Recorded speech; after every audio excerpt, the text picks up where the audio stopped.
আসলে শাশুড়ি তো দুধ খাওয়াবো না। ভাগ্নি ভাস্তি অন্ত বুঝতেছে মরিসের আগে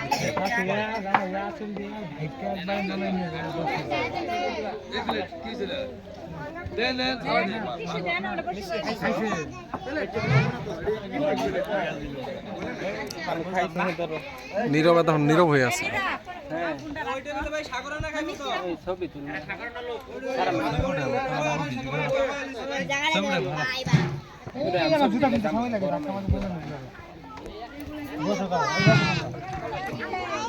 নাকি